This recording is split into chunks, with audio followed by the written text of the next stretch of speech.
દાહોદ જિલ્લામાં ગઈકાલે સર્જાયેલા વિનાશક વાવાઝોડાએ ભારે ખાનાખરાબી સર્જી છે।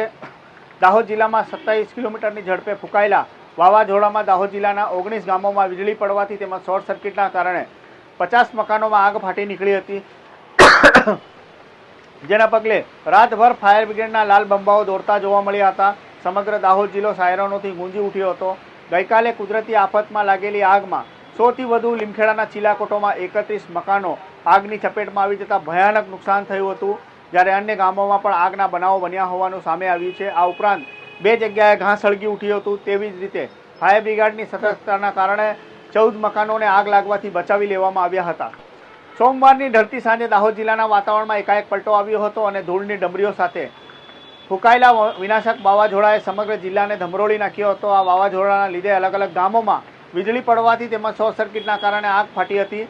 પૂર ઝડપે ફૂંકાયેલા વાવાઝોડાએ આગમાં ઘીનું કામ કર્યું હતું અને આગ વધુ વિકરાળ બની હતી।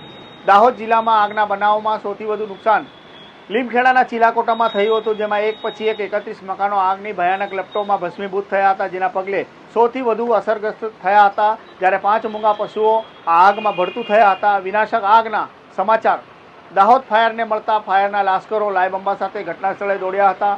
ઉપરાંત જિલ્લાના પોલીસ અધિક્ષક, પ્રાંત અધિકારી, મામલતદાર, તલાટી સહિતના વહીવટીતંત્રના અધિકારીઓ પણ સ્થળ પર પહોંચ્યા હતા અને આગને કાબૂ લેવામાં આવી હતી। દરમિયાન 100થી વધુ અસરગ્રસ્તોને પ્રાથમિક શાળામાં ખસેડવામાં આવ્યા હતા। એટલું જ નહીં, લીમખેડાના દાંતિયા, દેવગઢ બારિયાના ઉદાવળા, સાગટાળા, ધાનપુરના ચેનપુર, કંજેટા, પીપોદરા, ઝાલોદના કલજીની સરસવાણી, હિરોળા, કદવાળ, ઝાલોદ, દાહોદના છાપરી, ભંબોરી, બોરખેડા સહિતના ગામોમાં આગના બનાવ સામે આવ્યા છે, જ્યારે પીપોદરામાં 2 મકાનોમાં લાગેલી આગ અન્ય 14 મકાનોને લપેટ મળે તે પહેલા દેવગઢ બારિયા ફાયર બ્રિગેડે આગને ઓલવી દીધી હતી, જેના પગલે મોટું નુકસાન થતાં બચ્યું હતું। એટલે આમ કહી શકાય કે ગઈકાલે જે વાવાઝોડું ફૂંકાયું હતું તે કુદરતી આફત વાવાઝોડા સ્વરૂપેની સાથે આગ સ્વરૂપે પણ આવી હતી, જેને લઈને કેટલાક ઘરો બળી ગયા હતા। હવે તંત્ર દ્વારા સર્વેની કામગીરી હાથ ધરવામાં આવી છે અને આવનારા સમયમાં તેમને સરકાર દ્વારા જે પણ લાભ થતો હશે તે કરવાની પ્રક્રિયા હાલ વહીવટી તંત્ર દ્વારા હાથ ધરવામાં આવી છે।